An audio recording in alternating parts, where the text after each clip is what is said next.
start by the grace of great God. Okay, so the topic name is band theory of solids, qualitative explanation. Qualitative explanation. ठीक है, चलो इसकी बात करते हैं. तो दोस्तों आपको एटम के बारे में तो पता ही होगा. What is atom? एटम क्या होता है? ड्रॉ कैसे करते हैं उसको? एटम के बीच में क्या होता है? न्यूक्लियस. क्या होता है? तो this is called a nucleus. Let us से मेरे पास दो एटम्स हैं. मेरे पास क्या है? दो atom. This is called a atom A. This is called a atom B. Atom B. ये एटम B है. ठीक है. अब ये न्यूक्लियस है, ये इलेक्ट्रॉन है. इसका मतलब एक जो एटम है विद इन अ एटम, ये न्यूक्लियस इस इलेक्ट्रॉन को क्या करता है? खींचता है. क्योंकि पॉजिटिव और नेगेटिव में क्या होती है? अट्रैक्शन. और नेगेटिव पॉजिटिव में भी अट्रैक्शन और पॉजिटिव पॉजिटिव में रिपल्शन. नेगेटिव नेगेटिव में रिपल्शन. इसका मतलब ये पॉजिटिव दिस इलेक्ट्रॉन इस न्यूक्लियस, सॉरी ये जो न्यूक्लियस है इस इलेक्ट्रॉन को अपनी तरफ खींच रहा है. इसी तरह से ये वाला पॉजिटिव इस इलेक्ट्रॉन को अपनी तरफ खींच रहा है. अगर क्या होगा, अगर मैं इन दोनों एटम्स को पास पास लेके आऊंगा तो क्या होगा? तब क्या होगा? ये जो एटम होगा इसका जो न्यूक्लियस है वो इसके न्यूक्लियस को क्या करेगा? क्या करेगा? रिपेल करेगा. ठीक है. ये एक वैसी बात है जैसे फॉर एग्जांपल मैं कहूं अगर तो दो दोस्त दूर दूर हैं तो लड़ाई नहीं होती, प्यार बढ़ता है ना. अगर पास पास आ जाए तो लड़ाई झगड़े स्टार्ट हो जाते हैं. ऐसी है ना? ऐसी है कि नहीं है? एटम्स भी ऐसे ही बिहेव करते हैं. जब एटम्स दूर दूर होते हैं तब उनमें कोई इंटरेक्शन नहीं होती. इंटरेक्शन का मतलब अट्रैक्शन और रिपल्शन. जब एटम्स दूर दूर होते हैं तो कोई अट्रैक्शन कोई रिपल्शन नहीं होती, कोई ओवरलैपिंग नहीं होती. पर जैसे ही पास पास आते हैं तो लड़ाई झगड़े स्टार्ट हो जाती है. आई मीन टू से इंटरेक्शन स्टार्ट हो जाती है, ओवरलैपिंग स्टार्ट हो जाती है. और उसी ओवरलैपिंग से क्या होता है? हमें बैंड थ्योरी ऑफ सॉलिड्स का एवोल्यूशन होता है. कि कहाँ समझ आई कि नहीं आई? क्योंकि जब वो एटॉमिक ऑर्बिटल्स ओवरलैप करते हैं तो वहां से क्या बनते हैं? एक नए मॉलिक्यूलर ऑर्बिटल्स बनते हैं. ठीक है. उसमें एनर्जी लेवल स्प्लिटिंग होती है. समझ आई? और वो एनर्जी लेवल स्प्लिटिंग में एक पूरा बैंड बन जाता है. क्या बन जाता है? पूरा बैंड बन जाता है. आज हम उसको डिस्कस करेंगे कि वो बैंड कैसे बनता है. ठीक है. तो सबसे पहले मैं बात करूंगा हाइड्रोजन एटम की. I will talk about the hydrogen atom. What is the configuration of the hydrogen atom? Can you tell me? What is electronic configuration? Let us discuss hydrogen atom.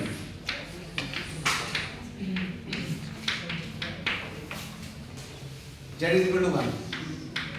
तो क्या आया? 1s1. आउटर शेल में एक ही electron. Outer shell में एक ही electron. ठीक है. समझ आई? अब मैं मान लेता हूँ मेरे पास दो एटम्स हैं A और B. Two atoms A and B. I have two atoms. ठीक है. I have two atoms A and B and psi A and psi B. Psi A and psi B are called atomic orbitals. ये आपने chemistry में भी पढ़ा है. Yes sir. ठीक है. केमिस्ट्री में भी पढ़ा है. एटॉमिक ऑर्बिटल्स है. ठीक है. पहला केस में लेता हूँ जब दूर दूर होते हैं तब कोई इंटरेक्शन नहीं होती. दूसरा केस लेता हूं जब पास आते हैं इंटरेक्शन स्टार्ट होती है और वो क्या करते हैं? ओवरलैप. क्या करते हैं? ओवरलैप. तो मैं ये कर रहा हूं. ये A है, ये B है. This is A, this is B. Let us से R is the distance between two atoms and D is the size. D is the size of atom. Size means diameter. Size means diameter. ये कौन सा case है? R is greater than D. R is much greater than D. तो ये interact कर रहे हैं कि नॉन इंटरेक्ट कर रहे हैं? Non interact. ये क्या कर रहे हैं? नॉन. मैं लिख देता हूँ नॉन इंटरेक्टिंग एटम्स. क्या लिख देता हूँ? Non interacting. ठीक है. तो ये है फिगर 1. ये क्या? फिगर 1. अब दूसरे में मैं क्या करता हूँ? मैं इनको पास लेके आता हूँ. तो जैसे ही मैं इनको पास लेके आता हूँ इसका अब ये क्या है? इंटरेक्शन स्टार्ट होगी. इंटरेक्शन क्या हो गई? Start. Now they are interacting atoms. Now they are interacting atoms. ठीक है. जब एटम्स इंटरेक्ट नहीं कर रहे होते हैं तब इन दोनों का एनर्जी लेवल क्या होता है? सेम. क्या होता है? सेम. और जब इंटरेक्शन स्टार्ट हो जाती है इसका मतलब इनके एटॉमिक ऑर्बिटल्स क्या करते हैं? ओवरलैप. क्या करते हैं? ओवरलैप. तब इनके एनर्जी लेवल चेंज हो जाते हैं. तब इनके एनर्जी लेवल क्या हो जाते हैं? चेंज. ये बार टू पॉसिबिलिटी. एक बार इनका एडिशन होगा, एक बार इनका सब्ट्रैक्शन होगा. एक बार psi A plus psi B होगा, एक बार psi A minus psi B. तो मैं ये केस डिस्कस कर रहा हूँ. ठीक है. तो हम मानते हैं कि जब ये दोनों ऐड होते हैं, तो जब ये दोनों ऐड होते हैं तो हमारे पास एक नया मॉलिक्यूलर ऑर्बिटल हमें मिलता है जिसका नाम है बॉन्डिंग। जिसका क्या नाम है? Bonding molecular orbital. उसको हम बोलते हैं C1 psi A plus C2 psi B। और जब ये माइनस होते हैं तब C3 psi A minus C4 psi B। और इस psi प्लस को बोलते हैं बॉन्डिंग। क्या बोलते हैं? Bonding molecular orbital. Bonding molecular orbital. और साई माइनस को क्या बोलते हैं? Anti bonding. क्या बोलते हैं? Anti bonding. Sai plus is called a bonding, Sai minus is called a anti bonding. इसका मतलब जब ये पास होते हैं तो ये इनकी जो एनर्जी लेवल होगी वो क्या होगी? अलग अलग। क्या होगी? अलग अलग। जब ये थे तब दोनों का एनर्जी लेवल क्या था? सेम। और जब ये एक बार ऐड होते हैं एक बार माइनस होते हैं, इसका मतलब तो Sai plus is called a bonding molecular orbital, Sai minus is called a anti. और साई प्लस की एनर्जी क्या होती है? लो। क्या होती है? Low energy. और साई माइनस की हाई एनर्जी। अब ये कैसी होती है अभी बताता हूं। अब मान लीजिए इस तरफ एनर्जी बढ़ रही है, इस तरफ एनर्जी बढ़ रही है। ये ए एटम है, ये बी एटम है। ये किया आपने केमिस्ट्री में। ये ए एटम है, ये बी एटम है। ये साई ए एटॉमिक ऑर्बिटल है इसका, ये साई बी। दोनों ऑर्बिटल देखो, दोनों एटॉमिक ऑर्बिटल्स का लेवल क्या है? सेम। एनर्जी लेवल क्या है? सेम। ये भी ई है, ये भी ई है। ठीक है। अब देखो जब दोनों ऐड होते हैं तब क्या होता है? साई प्लस। तो साई प्लस का लेवल क्या है? Energy low. ये बन गया साई प्लस, ये क्या बन गया? साई माइनस। अब इसकी एनर्जी ई से कम है तो लिख दो ई प्राइम, इसको लिख दो E double prime, E double prime. तो इसका मतलब मैं साई प्लस को लिख सकता हूं, साई प्लस एक क्या है? बॉन्डिंग मॉलिक्यूलर ऑर्बिटल जिसका जो एनर्जी लेवल है ई प्राइम वो ई से कम है। और साई माइनस क्या है? एंटी बॉन्डिंग मॉलिक्यूलर ऑर्बिटल जिसका जो एनर्जी लेवल है ई डबल प्राइम वो ई से क्या है? ज्यादा। Any doubt?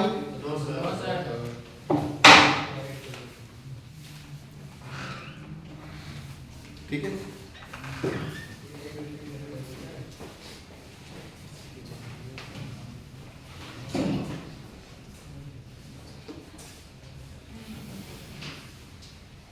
ठीक है।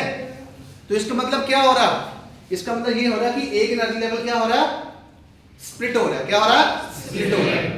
एक लेवल किस में जा रहा है? दो एनर्जी लेवल में स्प्लिट हो रहा है।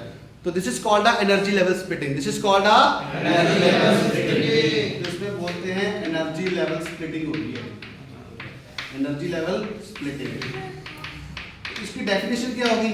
इसकी होगी the transformation of single energy level into two और मोर सेपरेट एनर्जी लेवल। एक एनर्जी लेवल आगे दो एनर्जी लेवल में क्या हो गया? स्प्लिट हो गया। क्या हो गया? सेपरेट हो गया, स्प्लिट हो गया। क्या हो गया? स्प्लिट हो गया। ठीक है। इसका मतलब एक इलेक्ट्रॉन का एनर्जी लेवल दो में स्प्लिट हो गया तो दो का में कितने में हो जाएगा? चार में। दो का चार में, तीन का छह में, तीन का छह में। अब वो स्प्लिटिंग देखते हैं कैसी होती है। ठीक है। तो लिख लिया आपने? इस साइड को मैं रब कर दूं, इस साइड को मैं रब कर दूं। ठीक है।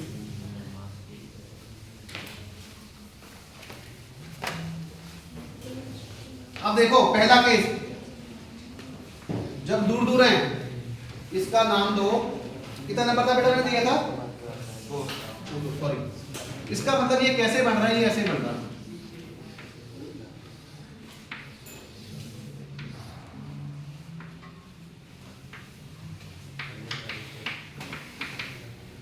जब ये अलग अलग है, जब ये क्या है? अलग अलग। अलग अलग है तो ऐड करेंगे तो कैसा होगा? तो ये ऐसा हो जाएगा। क्या हो जाएगा? ऐसा हो जाएगा। ये साइन प्लस बन जाएगा। क्या बन जाएगा? Sign plus. और जब ये इनको सब्ट्रैक्ट करेंगे तब क्या होगा? तो ये ऐसे हो जाएगा। क्या हो जाएगा? ऐसे। एक इलेक्ट्रॉन, ये साई माइनस, साई माइनस। इसकी एनर्जी क्या है? लो, लो एनर्जी। इसकी क्या है? High energy. और इन दोनों की एनर्जी क्या है? साई और साई बी की दोनों की एनर्जी क्या है? सेम। क्या है? सेम। साई और साई बी की एनर्जी सेम। ऐड करते हैं दोनों को तो एनर्जी कम हो जाती है, माइनस करते हैं तो एनर्जी ज्यादा हो जाती है। इसको बोलते हैं bonding molecular orbital. Sai minus को बोलते हैं एंटी बॉन्डिंग मॉलिक्यूलर ऑर्बिटल। ठीक है, तो इसको नाम दीजिए, मान लीजिए ये है M, ये वो फिगर कौन सी दी थी हमने? नहीं स्टार्टिंग में नंबर दिया था कोई? नहीं दिया, छोड़ दो। ये 1 है, सर कितना सी? उसको फिगर ए लिख लो, वो है फिगर ए। ये फिगर 1, ये फिगर 2, ये फिगर 3, ये फिगर 4। तो ये कौन सी वाला केस है बेटा? ये कौन से वाला केस है? ये वाला केस है। और ये कौन से वाला केस है? ये वाला। ठीक है, समझ आई? ये है ई, यहां पे लिख के देता हूं मैं, ई प्राइम लेस देन ई। ये क्या है? ई प्राइम ग्रेटर देन ई। और इस फिनोमेना को हम क्या बोलते हैं? Energy level splitting. Energy level splitting. 1 2 में टूट गया, 2 4 में होगा और 3 6 में होगा। इसी तरह अगर n एटम्स होंगे तो उसके लिए भी देखेंगे। ठीक है, इसको कर दो रख में। साई प्लस को क्या कहते हैं? साई प्लस को क्या बोलते हैं? सारे बोलो, बॉन्डिंग बोले, bonding molecular orbital. Sai minus को क्या बोलते हैं? Anti bonding molecular orbital. Energy किसकी ज्यादा होती है? साई प्लस की या साई माइनस की? कम किसकी होती है? Can you rub this? Last part में मैं पहुंच गया हूं।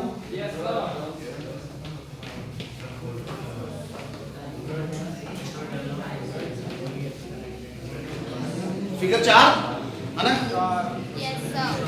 ये फिगर 5 आर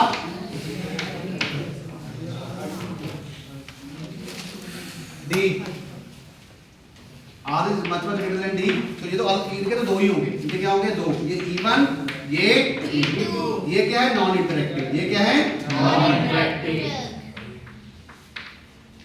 जब पास आते हैं 1 2 R is equal to D. This is called a interactive. इसमें क्या होगा? 1 2 में स्प्लिट होगा। 1 2 में, तो यहाँ पे तो 2 है, ये किस में हो जाएगा? 4 में। क्या जाएगा? 4। 1 2 3 4। अब इनके नाम देने हैं। शाबाश, बहुत अच्छा एक्ट कर रहे हो। नाम देने मुझे। ये है दोस्तों, पहले नाम दे दो। E1 E2 E2। तो ये होगा prime double prime prime double prime, ऐसे याद रखना। ये क्या है? E1 prime E1 double prime E2 prime E2 double prime. अब 3 की बात कर लेते हैं। 3 की 1 2 3 1 2 3 पास बनाना, जरा दूसरी बनाना। 1 2 3 4 5 6। तो E1 थोड़ा दूर लिखते हैं। E1 E2 ये क्या आएगा? Single prime double prime single prime double prime. 4 किस में हो जाएगा? 8 में। 4 कितने में हो जाएगा? और हम बात करेंगे n की। क्या करेंगे? n की। अगर n एटम्स इंटरेक्ट करते हैं तब क्या बनता है? तब क्या बनेगा? बैंड। क्या बनेगा? बैंड। अगर ये सारे बंदे पास में आ जाएंगे, देखो अगर मैं कहूँ इस कमरे में 10,000 बंदा लगाना है, 10,000 बंदे ने बैठना है, तो वो क्या हो जाएंगे? पास ही बैठेंगे। तो वो क्या बन जाएगा? एक बैंड बन जाएगा। क्या बन जाएगा? अगर मैं कहूँ सिर्फ 10 ही बच्चे बैठने हैं, फिर अलग अलग, फिर उनकी पोजीशन क्या होगी? तब उनको डिफाइन कर सकते हैं ना, समझाई कि नहीं आई? तो लेट अस डिस्कस। ये हो गया फिगर 4। ये क्या हो गया? फिगर 5। ये क्या होगा? फिगर 6।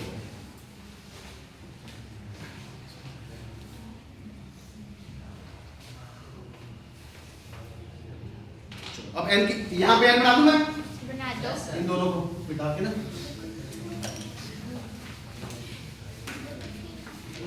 एक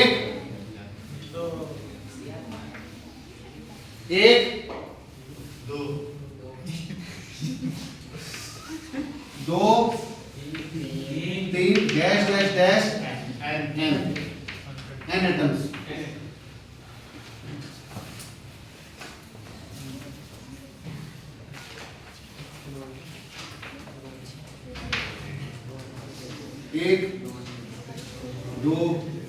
तीन 3 चार 4 पाँच 5 सात आठ कितने होंगे n कितने होंगे n जिसका नंबर नहीं है पता नहीं कितने होंगे ये क्या बन गया बैंड ये क्या बन गया बैंड मतलब ये से फर्श है ये फ्लोर है तो कहीं भी पैर रख सकता हूँ this is called a continuous this is called a ये कंटीन्यूअस बन गया क्या बन गया तो this is called a energy this is called a और इस एनर्जी बैंड की कंडीशन क्या है what is the condition of this energy band ये एनर्जी बैंड कब फॉर्म होते हैं जब एटम्स क्या आते हैं पास पास जब एटम्स क्या आते हैं पास पास जब एटम्स पास पास आते हैं तब कौन सा फिनोमेना होता है energy level splitting energy level splitting अगर साइंटिफिकली आपसे पूछे what is the cause of this band तो एक आंसर है इसका energy level splitting energy level splitting तो ये एनर्जी लेवल स्प्लिटिंग के कारण होता है अगर एनर्जी लेवल स्प्लिटिंग नहीं होगी तो ये हो गया फिगर 7 ये क्या होगा फिगर एग्जाम में आपको सारी फिगर बनानी है फिगर के ही मार्क्स है थ्योरी का कोई ज़्यादा इंपॉर्टेंट नहीं है क्योंकि फिगर खुद ही अपनी कहानी बताती है कि मैं क्या बताना चाह रही हूँ समझ आई कि नहीं आई जैसे फॉर एग्जांपल जब हम जाते हैं वॉशरूम में जाते हैं तो लिखा होता है ना वो एरोस लिखे होते हैं है ना एरोस लिखे होते हैं जब पिक्चर बनी होती है तो पिक्चर से कोई बोल के थोड़ी बताता कि ये जेंट्स के लिए ये मेल के लिए फीमेल के लिए तो इशारों से पता चलता है ना समझ आई कि नहीं आई जब लिखा होता है एरो में कि इस तरफ बाथरूम है लिखा होता ना इस तरफ वॉशरूम है ऐसे होता कि नहीं होता तो उसी तरह से जो आपकी जो पिक्चर्स है ये फिगर्स है ये सारी की सारी कहानी बता रही है कि कौन सा फिनोमेना हैपन हो रहा है energy level splitting it is all energy level splitting मजा नहीं आया एनर्जी लेवल स्प्लिटिंग और उसकी क्या कंडीशन है ये कब होती है एनर्जी लेवल स्प्लिटिंग जब एटम्स क्या आते हैं पास जब पास आते हैं इंटरेक्शन स्टार्ट होती है ओवरलैपिंग स्टार्ट होती है वहां से बॉन्डिंग मॉलिक्यूलर ऑर्बिटल और एंटी बॉन्डिंग और मॉलिक्यूलर ऑर्बिटल का जन्म होता है समझ आई कि नहीं आई समझ आई टाइम हो गया यस सर एक मिनट रहेगा thank you so much thank you